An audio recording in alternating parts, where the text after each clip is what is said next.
On va commencer ? Je t'écoute, je suis prête. Et si on pouvait aider la planète avec sa fourchette et avoir un impact sur la société à chaque bouchée ? Ce podcast donne la parole à ceux qui cultivent des solutions pour nous aider à mieux manger. Chaque mois, ils nous livrent ici les ingrédients d'une alimentation durable et ils apaisent notre faim de mieux comprendre, enfin, ce qu'il y a dans nos assiettes. Bienvenue, je suis Julie Vanossel et vous écoutez La Recette. La recette La recette de quoi, du bonheur ? Alors on parle bien d'une recette de cuisine. J'aimerais bien qu'on me donne la recette. La recette que j'essaye d'appliquer tous les jours. Alors j'en ai plein des recettes. Donc je vais vous donner la recette la plus simple.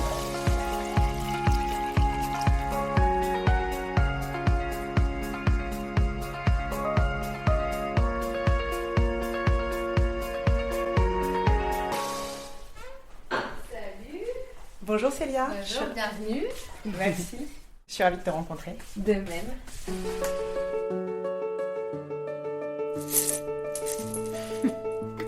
J'adore le bruit parce qu'en fait quand on ouvre chaque bocal a son bruit. On reconnaît en fait chacun des produits juste au son. Et c'est de la musicalité en fait. Dans ce nouvel épisode de La Recette, nous partons ensemble à Paris pour rencontrer une pionnière du zéro déchet, Célia Renson. Le vrac, le réemploi des emballages, c'est une rupture de modèle. On n'est plus sur une économie linéaire où on extrait des matières premières, on fabrique un emballage, on emballe et puis on jette cet emballage, on le détruit. On essaye de concevoir des choses pour qu'elles durent. Nous jetterions chaque année environ près de 200 kilos d'emballage par personne. Parmi ceux-ci, des déchets plastiques responsables d'une pollution massive, notamment dans nos océans.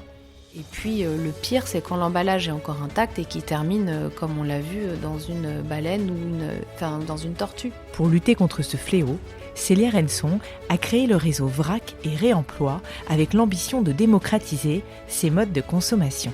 On a aujourd'hui une raréfaction des matières premières, on doit les préserver et le vrac et le réemploi sont des solutions durables. On va aller mécaniquement vers ces modes-là parce qu'on n'a pas le choix. Mais depuis quelques années, le secteur est boudé par les consommateurs et nombreuses épiceries vrac ont dû mettre la clé sous la porte.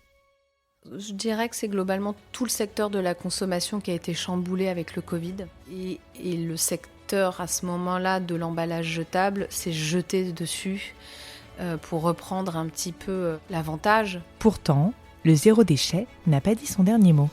Donc là, on voit depuis fin 2023 que le vrac reprend des couleurs. Alors, le réutilisable va-t-il remplacer le jetable ? Comment repenser nos façons de vendre et d'acheter ? T'as tout à fait raison, ça en fait clairement partie. Et d'ailleurs, pourquoi adopter le réemploi ? Il n'y a pas photo. Réemployer une bouteille en verre, c'est beaucoup mieux pour l'environnement. C'est quasiment moins 80% de CO2. C'est énorme. Dès lundi prochain, sortez vos bocaux des placards. La recette vous emmène faire vos courses en vrac et s'attaque aux idées reçues sur cette pratique encore méconnue. Et c'est là où on arrivera à changer les choses.